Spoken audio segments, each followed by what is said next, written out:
بسم اللہ الرحمن الرحیم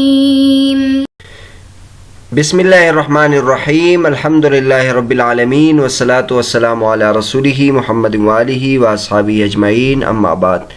درس نمبر 88۔ آج کے سبق کا عنوان ہے مقدمہ توضیح حصہ 42 فقہ کی تعریف العلم بالاحکام پر صدر الشریعہ کا اعتراض کہ الاحکام سے مراد کل ہے یا بعض۔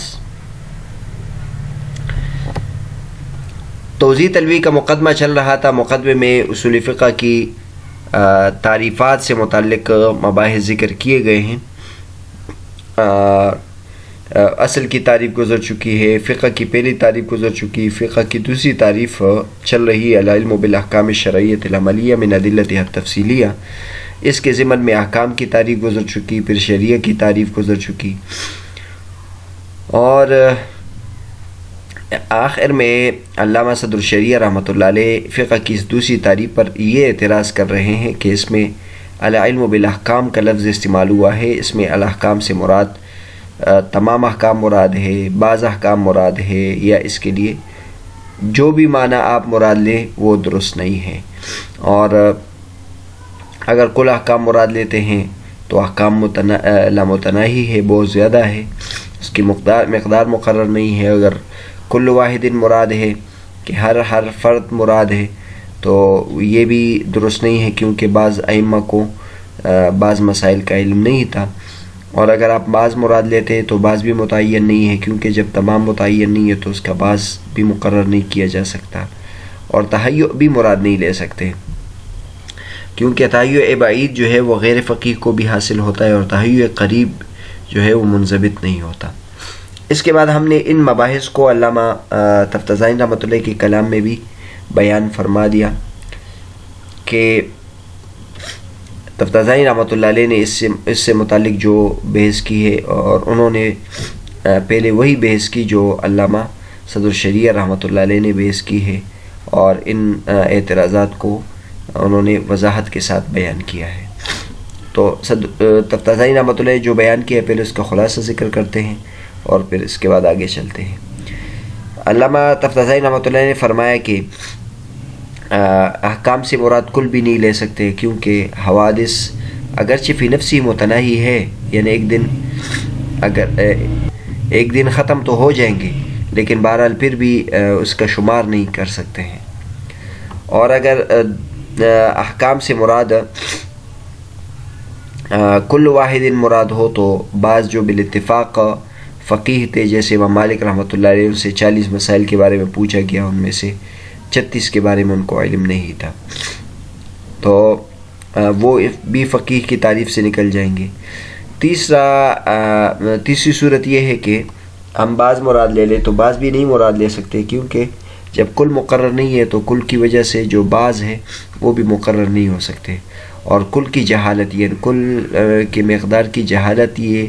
اس کے جو افراد ہیں اس کی جہالت کی طرف بھی پہنچاتے ہیں۔ یہ پچھلے سبق میں یہاں تک ہم نے بیان کر دیا تھا، آگے بیان کرتے ہیں۔ وَأَمَّا الرَّابِعُ فَلِأَنَّهُ يَسْتَلْزِمُ أَن يَكُونَ الْعَالِمُ بِمَسْأَلَةٍ وَمَسْأَلَتَيْنِ مِنَ الدَّلِيلِ فَقِيهًا وَلَيْسَ كَذَلِكَ اصْطِلَاحًا، وَهَذَا مَذْكُورٌ فِيمَا سَبَقَ فَلَمْ يُصَرِّحْ بِهِ هَاهُنَا بَلْ أَشَارَ إِلَيْهِ بِلَفْظِ ثُمَّ أي بعد ما لا يراد البعض وإن قل لا يراد الكل إلى آخره۔ فرماتے ہیں کہ چوتھی صورت یہ ہے، چوتھی صورت اوپر یہ بتائی تھی کہ بعض مراد ہو اور بعض مطلق ہو، چاہے وہ ایک فرد کیوں نہ ہو، یعنی ایک مسئلے کے عالم کو بھی فقیہ اگر کہے تو یہ بات درست نہیں ہے، کیونکہ اس سے تو یہ لازم آ جائے گا کہ ایک مسئلے کا عالم اور دو مسئلوں کا عالم بھی فقیہ ہو جائے گا، حالانکہ اصطلاحاً اس طرح نہیں ہے۔ اس کے بعد علامہ تفتازانی رحمۃ اللہ یہ ذکر کرتے ہیں کہ یہاں مصنف نے علامہ صدر الشریعہ رحمۃ اللہ علیہ نے اس صورت کو اوپر ذکر نہیں کیا، اور اس کی وجہ یہ ہے کہ وہ اس سے پہلے کی بحث میں علامہ صدر الشریعہ رحمۃ اللہ نے اس کو ذکر کیا ہے، اس وجہ سے علامہ صدر الشریعہ رحمۃ اللہ علیہ نے ان دو قسموں کے درمیان ثم سے تعبیر کیا ہے، تو اس اشارہ اس بات کی طرف ہے کہ ان کے درمیان ایک اور قسم بھی ہے جس کا ذکر پہلے ہو چکا ہے۔ اور پہلے یہ مسئلہ جو علامہ صدر الشریعہ رحمۃ اللہ ذکر کیا ہے، اس سے پہلے جو بحث تھی امام راضی رحمۃ اللہ سے متعلق، کہ امام راضی رحمۃ اللہ علیہ نے فقہ کی تعریف میں التی لا یعلم کونها من الدین ضرورتاً اس کا اضافہ کیا ہے، تو وہاں علامہ صدر الشریعہ رحمۃ اللہ نے فرمایا تھا کہ انہوں نے اس قید کا اضافہ اس لیے کیا ہے تاکہ عالم بمسئلۃ و بمسئلتین فقہ کی تعریف میں داخل نہ ہو جائے، حالانکہ عالم بمسئلۃ و بمسئلتین فقیہ نہیں ہوتا۔ تو وہاں صدر الشریعہ رحمۃ اللہ نے اس کا تفصیل سے رد کیا تھا کہ عالم بمسئلۃ و مسئلتین سرے سے فقیہ ہوتا نہیں ہے، اور اگر تعریف میں ہم اس کے نکالنے کے لیے کوئی قید کا اضافہ نہ بھی کرے تو اس سے کوئی نقصان نہیں ہوتا، کیونکہ وہ فقیہ ہوتا نہیں ہے تو اس کو نکالنے کی ضرورت بھی نہیں ہے۔ تو وہاں مصنف نے یہ بتا دیا تھا کہ عالم بمسئلۃ و مسئلتین وہ فقیہ نہیں ہوتا، اس لیے یہاں ذکر نہیں کیا ہے۔ اوپر مصنف کی عبارت میں ہم اگر دیکھ لیں، فرماتے ہیں ثم علم انه لا يراد بالاحکام الکل، ایک ہی کہتے ہیں، ولا يراد كل واحد ولا بعض له نسبة معینة بالکل كالنصف والاکثر للجہر به ولا التحیل للکل۔ تو اور اس میں یہاں ثم کا لفظ استعمال کیا، ثم علم انه لا يراد بالاحکام الکل، اور اس سے پہلے وہ صورت ذکر کی تھی کہ عالم بمسئلۃ و بمسئلتین، اس پر رد کیا تھا، اور اس کے بعد فوراً ثم کا لفظ استعمال کیا، تو اس کا مطلب یہ ہے کہ یہ جو پچھلی قسم ہے یہ بھی اس کے ساتھ ایک قسم ہے۔ یہاں علامہ تفتزانی رحمۃ اللہ علیہ اب ایک بہت ہی عمدہ فائدے کی بات بیان فرماتے ہیں، جو اوپر ہم نے مصنف نے دو قسمیں بتائی تھی کہ ایک الاحکام سے مراد آپ کل مجموعی بھی مراد نہیں لے سکتے، اور احکام سے مراد آپ کل افرادی بھی مراد نہیں لے سکتے۔ تو علامہ تفتزانی رحمۃ اللہ اس موقع کی مناسبت سے کل مجموعی اور کل افرادی کے درمیان فرق فرماتے ہیں، بیان فرماتے ہیں۔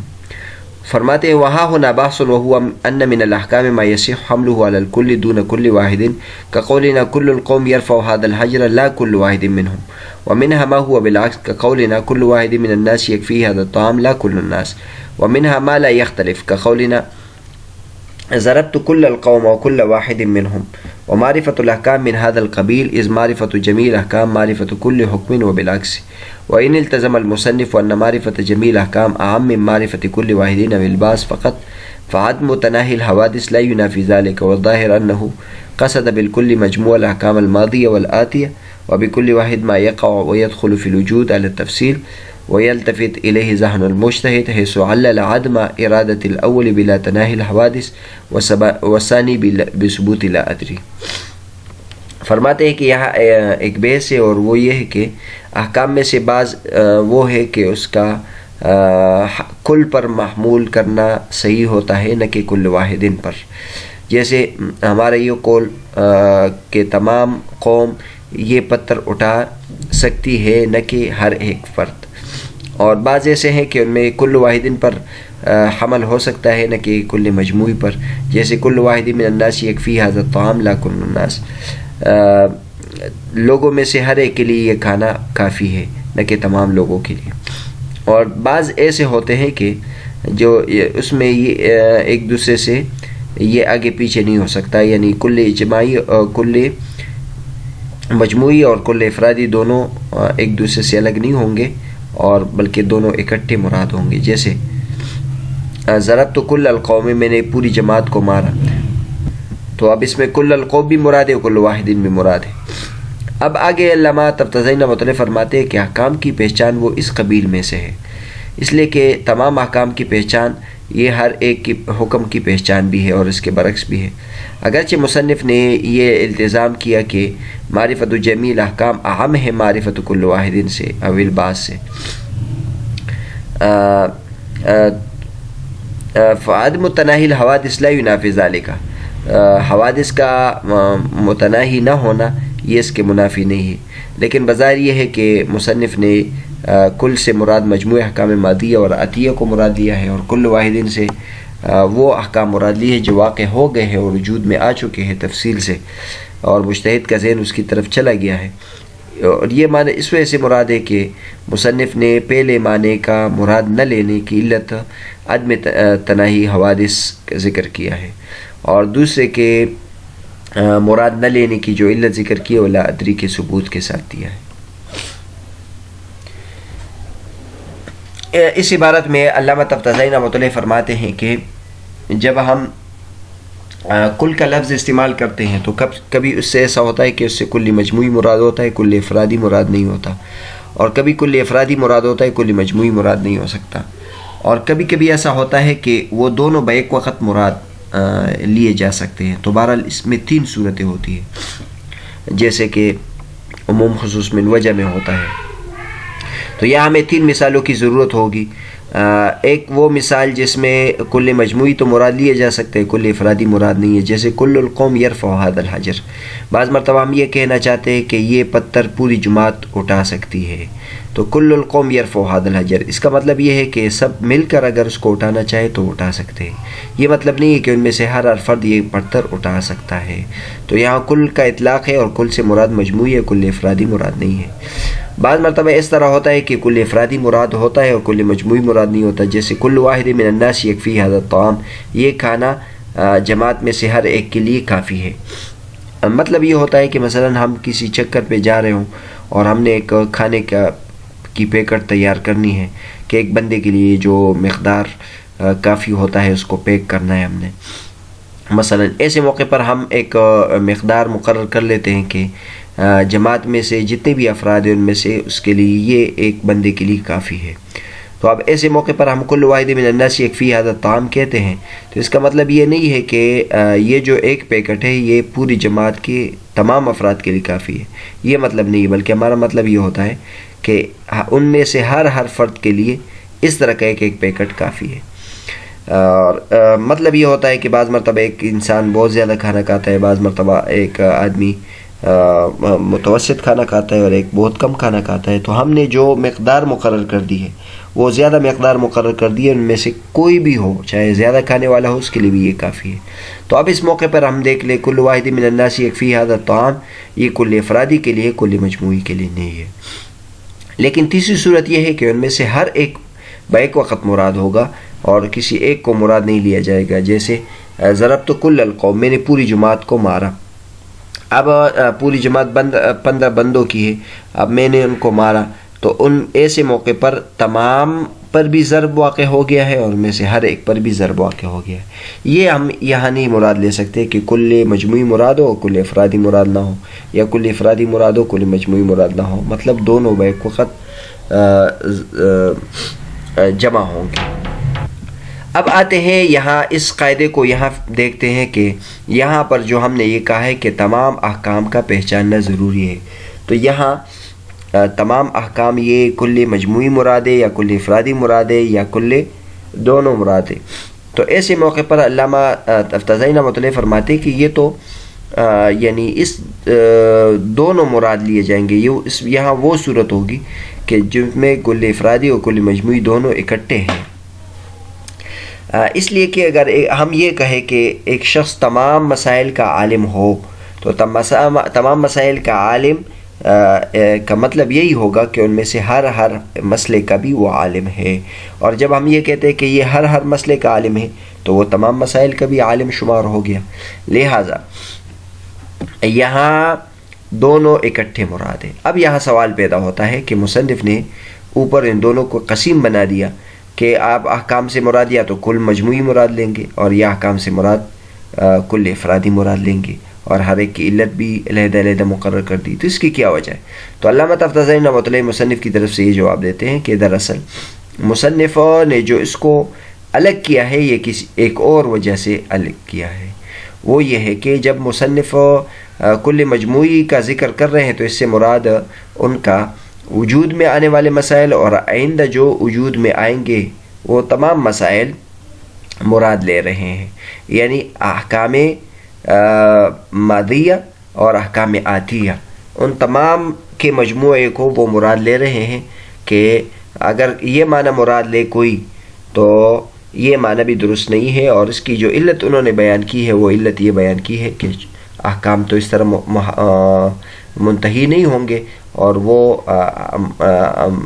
ابھی ان کا جو سلسلہ ہے وہ رکا نہیں ہے اور وہ جاری ہے، تو اس کی علت انہوں نے یہ بتا دی۔ اور کل واحد میں وہ یہ معنی مراد لیتے ہیں کہ اب تک جتنے بھی احکام وجود میں آ چکے ہیں ان میں سے ہر فرد اگر مراد لیا جائے تو اس کو انہوں نے اس طریقے سے رد کیا ہے کہ لا ادری وجود میں ہے، یعنی جو مسائل وجود میں آ گئے ہیں ان میں سے بھی بعض مسائل مجتہدین کو معلوم نہیں تھے، تو گویا یہاں جو کل افرادی مراد لے رہے ہیں وہ ابھی تک جتنے بھی مسائل وجود میں آ چکے ہیں اس میں یہ معنی مراد لے رہے ہیں۔ تو مصنف نے ان دونوں کو جو علیحدہ علیحدہ کیا ہے وہ اس وجہ سے علیحدہ علیحدہ کیا ہے، ورنہ ان دونوں کو علیحدہ علیحدہ عام طور پر نہیں کیا جا سکے گا۔ تو یہ فرماتے ہیں ومعرفت الاحکام من هذا القبیل، احکام کی معرفت وہ اسی قبیل میں سے ہے، یعنی جمیع معرفت جمیع الاحکام معرفت کل حکم ہے، اور معرفت کل حکم معرفت جمیع الاحکام ہے۔ اگرچہ مصنف نے یہ کیا ہے کہ معرفت جمیع الاحکام کو عام بنایا ہے، معرفت کل واحد او الباس فقط، اگر مصنف یہ یعنی عام بنا لے تو پھر عدم تناول حوادث اس کے منافی نہیں ہوگا، کیونکہ وہ تو یعنی تمام مسائل مرادی ہے جو وجود میں آ چکے ہیں ان کا تو حوادثات کا متناہی نہ ہونا اس کے لیے علت نہ ہوتا۔ لیکن ظاہر یہی ہے کہ مصنف نے کل سے مراد مجموع احکام ماضیہ اور آتیہ مرادی ہیں، اور کل واحد سے وہ مرادی ہے جو ابھی تک وجود میں آ چکے ہیں اور مجتہد کا ذہن اس کی طرف چلا گیا ہے۔ اور یہ معنی اس وجہ سے ہم مصنف کی طرف سے یہ جواب اس لیے دیتے کیونکہ علت سے معلوم ہوتا ہے کہ مصنف نے پہلے کا مراد نہ لینے کی جو علت ذکر کی ہے کہ پہلا والا معنی آپ مراد اس لیے نہیں لے سکتے ہیں کہ حوادث متناہی نہیں ہے، اور دوسرے کی جو علت بیان کی ہے وہ لا ادری سے بیان کی ہے کہ جو تمام مسائل وجود میں آ چکے ہیں وہ بھی مجتہد کو معلوم نہیں ہوتے، اس کی دلیل یہ ہے کہ ان سے لا ادری ثابت ہے۔ تو بہرحال آج کے سبق میں ہم نے مصنف صدر الشریعہ رحمۃ اللہ علیہ کا حکم کی تعریف پر جو اعتراضات تھے کہ آپ یہ کل بھی مراد نہیں لے سکتے، کل افرادی بھی مراد نہیں لے سکتے، بعض بھی معین بھی مراد نہیں لے سکتے، اور تحیع بھی مراد نہیں لے سکتے، اور بیچ میں پھر علامہ تفتازانی رحمۃ اللہ علیہ نے کل اجماعی کل مجموعی اور کل افرادی کے درمیان جو فرق بتایا تھا اور جو قاعدہ ذکر کیا وہ اس کی تشریح آپ کے سامنے ذکر کر دی۔ انشاءاللہ اس سے متعلق مزید بحث اگلے سبق میں بیان کریں گے۔